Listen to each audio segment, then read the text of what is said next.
Bonsoir à tous, bienvenue sur D8. Nous sommes ensemble dans Voyage au bout de la nuit. Et ce soir, je ne suis pas vraiment seule puisque je viens d'accueillir un tout jeune auteur, Olivier Bourdeau, à l'occasion de la publication de son nouveau roman En attendant Beaujangle. Alors, nous venons de l'avoir en interview. Nous connaissons un petit peu plus son parcours, ses goûts, ses inspirations et son talent. Place maintenant donc à la lecture de son deuxième roman En attendant Beaujangle. Nous commençons tout de suite au chapitre 1. Et puis vous le savez, chers amis, vous pouvez réagir avec moi, #VBN sur les réseaux sociaux. Que pensez-vous justement de ces rendez-vous un petit peu uniques que nous essayons de vous proposer de plus en plus dans VBN? On accueille des auteurs, on discute ensemble et on découvre leurs écrits. Parfois même pas encore publiés. C'est vraiment une chance d'avoir ces jeunes auteurs avec nous sur D8. Donc, place à la lecture En attendant Beaujangle d'Olivier Bourdeau.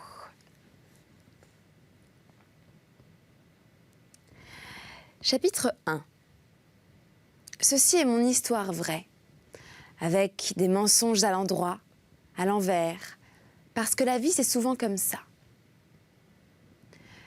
Mon père m'avait dit qu'avant ma naissance, son métier, c'était de chasser des mouches avec un harpon. Il m'avait montré le harpon et une mouche écrasée. J'ai arrêté car c'était très difficile et très mal payé, m'avait-il affirmé en rangeant son ancien matériel de travail dans un coffret laqué. Maintenant, j'ouvre des garages. Il faut beaucoup travailler, mais c'est très bien payé. À la rentrée des classes, lorsqu'aux premières heures on fait les présentations, j'avais parlé, non sans fierté, de ces métiers, mais je m'étais fait gentiment gourmander et copieusement moquer. La vérité est mal payée. Pour une fois qu'elle était drôle comme un mensonge, avais-je déploré. En réalité, mon père était un homme de loi. C'est la loi qui nous fait manger. S'esclaffait-il en bourrant sa pipe. Il n'était ni juge, ni député, ni notaire, ni avocat, ni même magistrat. Non, il n'était rien de tout ça. Son activité, c'était grâce à son ami sénateur qu'il pouvait l'exercer. Tenu informé à la source des nouvelles dispositions législatives, il s'était engouffré dans une nouvelle profession créée de toutes pièces par le sénateur. Nouvelles normes, nouveau métier. C'est ainsi qu'il devint ouvreur de garage. Pour assurer un parc automobile sécurisé et sain, le sénateur avait décidé d'imposer un contrôle technique à tout le monde. Ainsi, des propriétaires de tacos, de limousines, d'utilitaires et de guimbards en tout genre devaient faire passer une visite médicale à leur véhicule pour éviter les accidents. Riches ou pauvres, tout le monde devait y passer. Alors forcément, comme c'était obligatoire, mon père facturait cher, très cher. Il facturait l'aller et le retour, visite et contre-visite. Et d'après ses éclats de rire, c'était très bien comme ça. « Je sauve des vies, riait-il, en consultant ses relevés bancaires. À cette époque, sauver des vies rapportait beaucoup d'argent. Après avoir ouvert plein de garages, il les vendit à un concurrent, ce qui fut un soulagement pour maman, qui n'aimait pas trop qu'il sauve des vies, car pour cela, il travaillait beaucoup, et nous le voyions quasiment jamais. « Je travaille tard pour pouvoir m'arrêter tôt, lui répondait-il, ce que j'avais du mal à comprendre. Avant, je ne comprenais pas souvent mon père. Je le compris un peu plus au fil des ans, mais pas totalement. C'était bien ainsi. Il m'avait dit qu'il était né avec, mais j'ai très vite su que l'encoche cendrée, légèrement boursouflée à droite de sa lèvre inférieure, qui lui donnait un beau sourire un peu tordu, était due à une pratique assidue de la pipe. Sa coupe de cheveux, avec sa raie au milieu et des vaguelettes de chaque côté, me faisait penser à la coiffure du cavalier prussien, qui était en tableau dans l'entrée. À part le Prussien et lui, je n'ai jamais vu qui que ce soit coiffé comme ça. Les orbites de ses yeux, légèrement creuses, et ses yeux bleus légèrement globuleux, lui donnait un regard curieux, profond et roulant.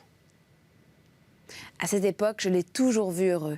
D'ailleurs, il répétait souvent « Je suis un imbécile heureux ». Ce à quoi ma mère lui répondait « Nous vous croyons sur parole, Georges, nous vous croyons sur parole ». Tout le temps, il chantonnait, mal. Souvent, il sifflotait tout aussi mal. Mais, comme tout ce qui est fait de bon cœur, c'était supportable. Il racontait de belles histoires et, lorsque rarement il n'y avait pas d'invité, il venait plier son grand corps sec sur mon lit pour m'endormir. D'un roulement d'œil, d'une forêt, d'un chevreuil, d'un farfadet, d'un cercueil, il chassait tout mon sommeil. Le plus souvent, je finissais hilar, en sautant sur mon lit ou caché, pétrifié derrière les rideaux. « Ce sont des histoires à dormir debout », disait-il, avant de quitter ma chambre. Et là encore, on pouvait le croire sur parole. Le dimanche après-midi, pour chasser tous les excès de la semaine, il faisait de la musculation. Face au grand miroir encadré de dorures et supplanté d'un grand nœud majestueux, torse nu, la pipe au bec, il remuait de minuscules haltères en écoutant du jazz. Il appelait ça le gym tonic, car parfois, il s'arrêtait pour boire son gin tonic à grande gorgée et déclarait à ma mère « Vous devriez essayer le sport, Marguerite. Je vous assure, c'est drôle. » Et on se sent beaucoup mieux après. Ce à quoi ma mère lui répondait, en essayant de piquer l'olive de son martini avec un parasol miniature « Vous devriez essayer le jus d'orange, Georges. Et je vous assure que vous trouverez le sport beaucoup moins marrant après. Et soyez gentil, cessez de m'appeler Marguerite. Trouvez-moi un nouveau prénom. Sinon, je vais me mettre à meugler comme une génisse. » Je n'ai jamais bien compris pourquoi, mais mon père n'appelait jamais ma mère plus de 2 jours de suite par le même prénom. Même si certains prénoms la lassaient plus vite que d'autres, ma mère aimait beaucoup cette habitude.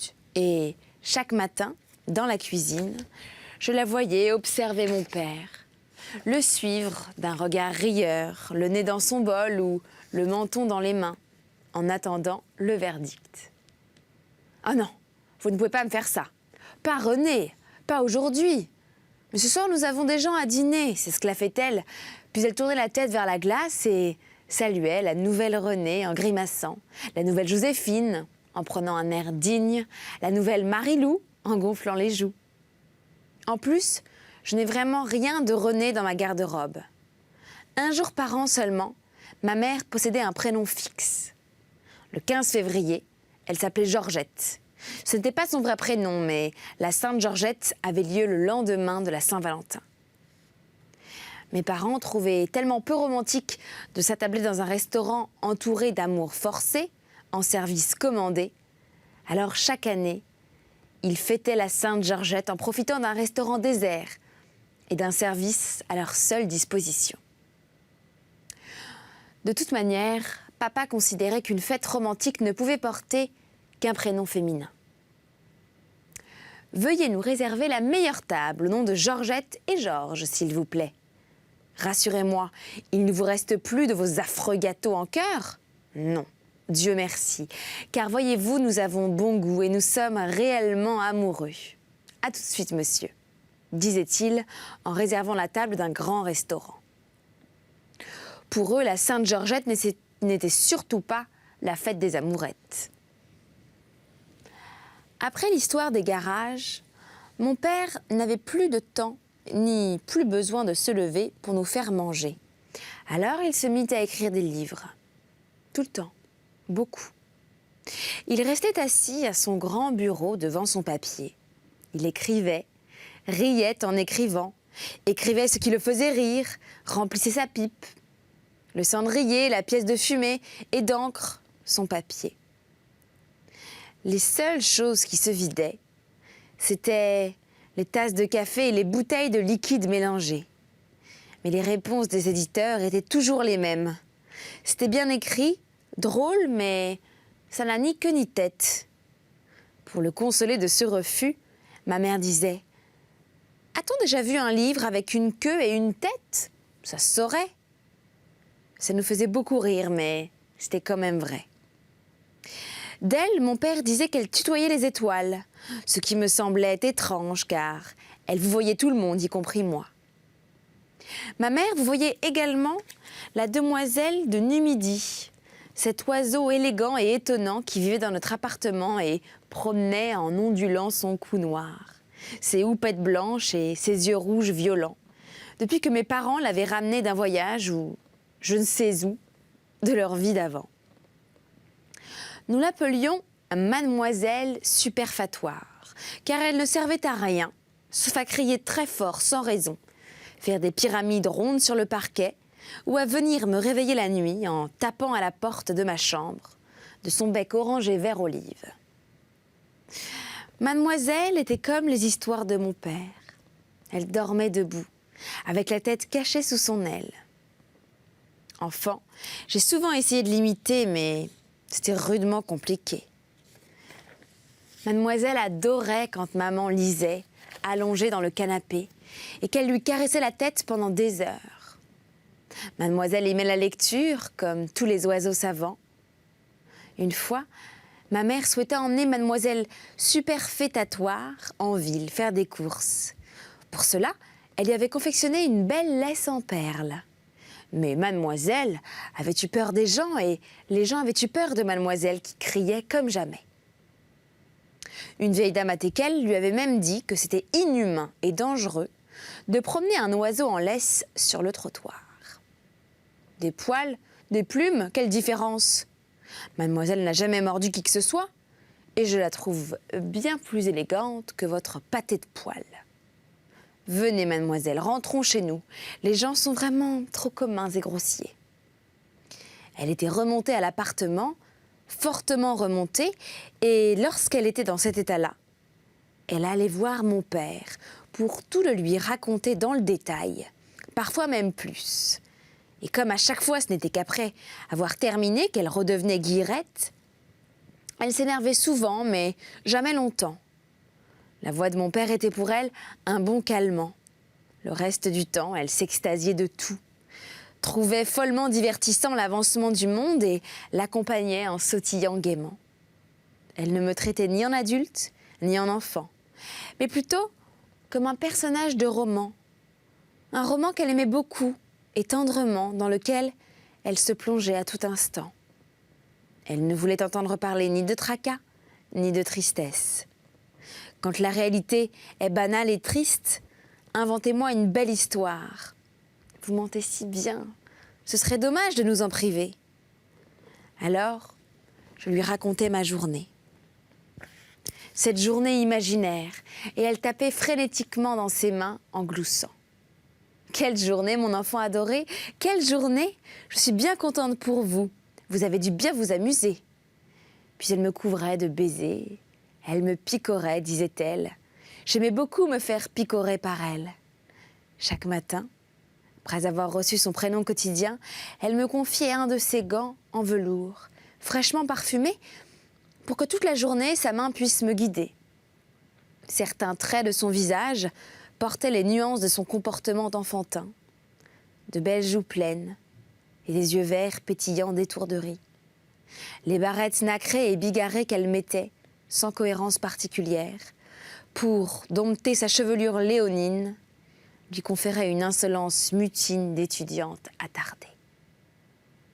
Mais ses lèvres charnues, rouges carmin, retenant miraculeusement suspendues de fines cigarettes blanches, et ses longs cils jaugeant la vie, démontraient à l'observateur qu'elle avait grandi.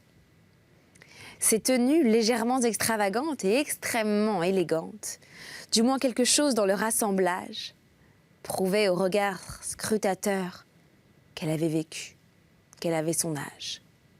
Ainsi, écrivait mon père dans son carnet secret que j'ai lu plus tard, après, si ça n'avait pas de queue, ça avait quand même une tête, et pas n'importe laquelle. Mes parents dansaient tout le temps, partout. Avec leurs amis la nuit, tous les deux le matin et l'après-midi. Parfois, je dansais avec eux. La vie pour eux, c'était une de ces fêtes.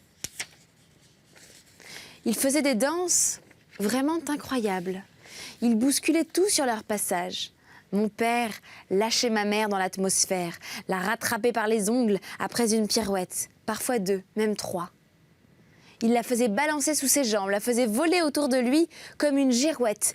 Et parfois, il la lâchait complètement, sans faire exprès. Et maman se retrouvait les fesses par terre et sa robe autour, comme une tasse sur une soucoupe. Toujours quand il dansait, il se préparait des cocktails fous, avec des ombrelles, des olives, des cuillères et plein de bouteilles.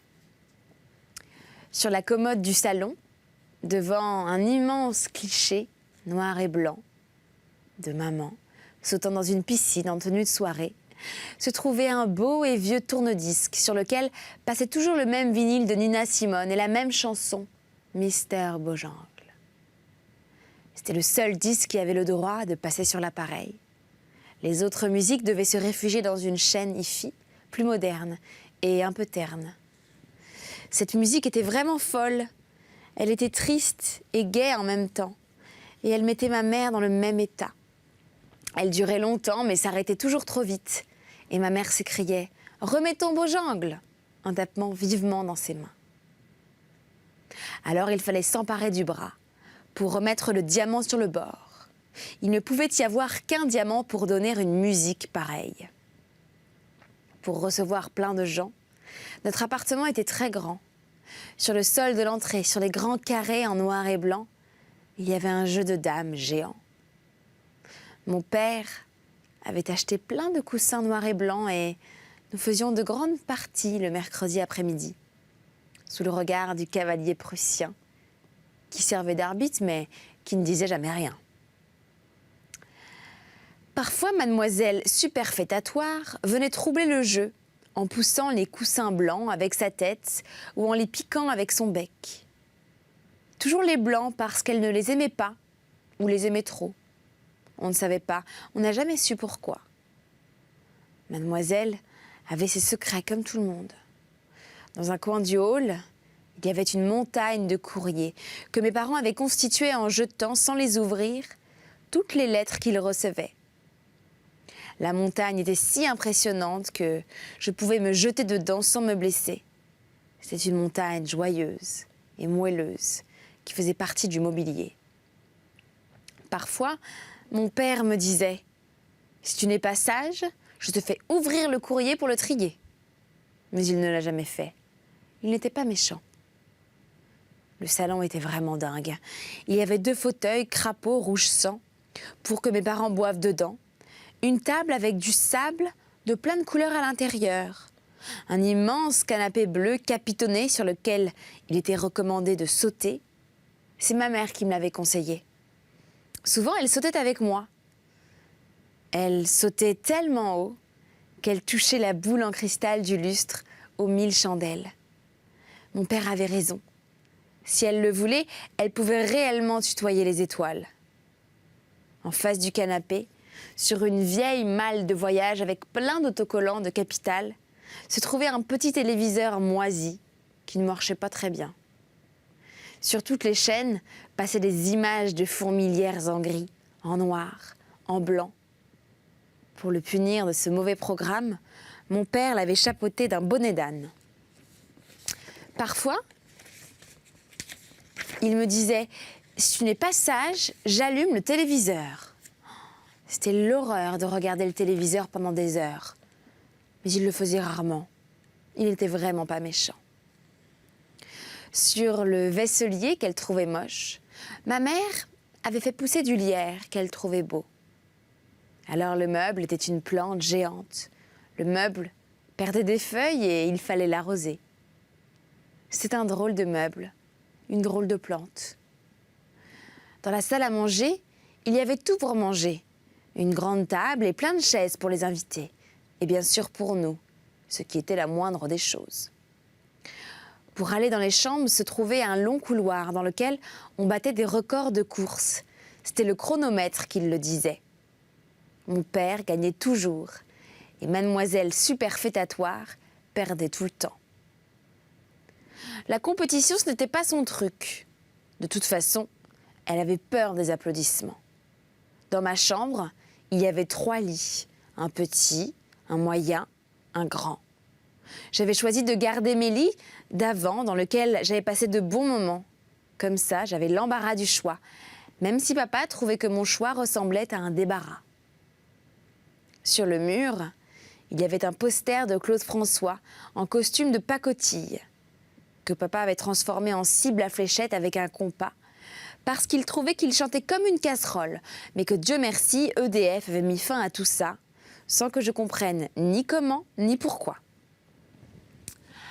Parfois, il n'y avait pas à dire. Il était dur à comprendre. Le sol de la cuisine était encombré de toutes sortes de potiches, avec plein de plantes pour faire à manger. Mais la plupart du temps, maman oubliait de les arroser, et alors, il y avait du foin partout. Et quand il lui arrivait de les arroser, elle en mettait toujours trop. Les pots devenaient des passoires et durant des heures, la cuisine une patinoire.